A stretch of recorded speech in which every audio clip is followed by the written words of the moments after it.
रात खामोश थी, मक्का की पहाड़ियां गवाह थीं, और गार हिरा की तन्हाई में एक ऐसा लम्हा आने वाला था जो पूरी इंसानियत की तकदीर बदल देगा। ये वो वक्त था जब दुनिया जहालत के अंधेरों में डूबी हुई थी, शिर्क आम था, जुल्म मामूल था, और हक की आवाज़ दब चुकी थी। अल्लाह के आखिरी नबी हज़रत मोहम्मद मक्का के शोर से दूर गार हिरा में इबादत और गौर और फिक्र में मशगूल रहते थे। सही रवायत के मुताबिक आपको सच्चे ख्वाब दिखाए जाने लगे थे जो सुबह की रोशनी की तरह वाज़े होते थे। ये सिलसिला 6 माह तक जारी रहा। फिर वो रात आई। रमज़ान अल मुबारक का महीना था, जैसा कि कुरान में आया, शहर रमज़ान अल्लाज़ी अनज़ल फ़े अल कुरान, सूरत अल बकरा 2:1-8। गार हिरा की तन्हाई में अचानक एक अजीम वाक़या पेश आया। एक फरिश्ता ज़ाहिर हुआ। वो जिब्राइल अलैहि अस्सलाम थे।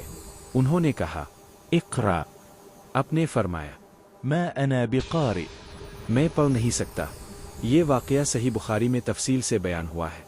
जिब्राइल अलैहि अस्सलाम ने आपको मजबूती से थामा, यहाँ तक कि मशक्क़त महसूस हुई, फिर छोड़ दिया और दोबारा कहा, इक़रा।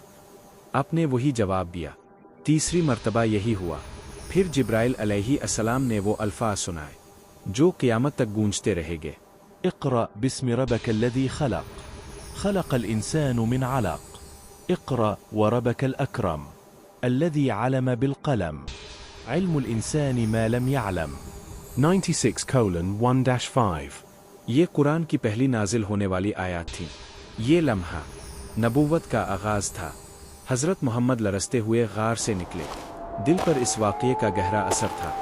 अब सीधा अपने घर तशरीफ़ लाए और फरमाया, ज़मलूनी ज़मलूनी, मुझे ओढ़ा दो, मुझे ओढ़ा दो।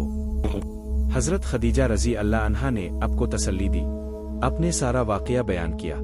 आपको अंदेशा था कि ये क्या हुआ, लेकिन हज़रत खदीजा रज़ी अल्लाह अन्हा ने वो तारीख़ी अल्फाज कहे, हरगिज़ नहीं, अल्लाह की कसम, अल्लाह आपको कभी रुसवा नहीं करेगा।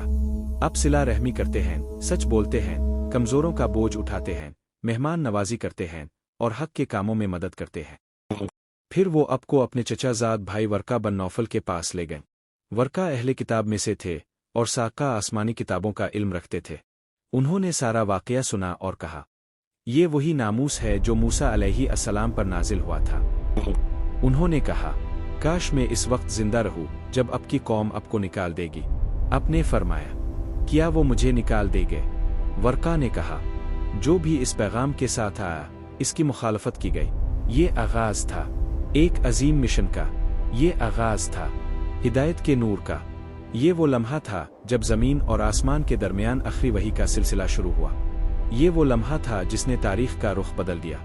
एक तन्हा गार में शुरू होने वाला ये पैगाम चंद सालों में अरब से निकलकर पूरी दुनिया तक पहुंचा। लेकिन इस रात की कैफियत, वो लर्ज़ा, वो जिम्मेदारी का बोझ, वो सब कुछ सही और मुस्तनद रवायात में महफूज है। ये पहला नुज़ूल वही था। ये नबूवत की इब्तिदा थी और यही वो लम्हा था जब इंसानियत को अंधेरों से रोशनी की तरफ बुलाया गया।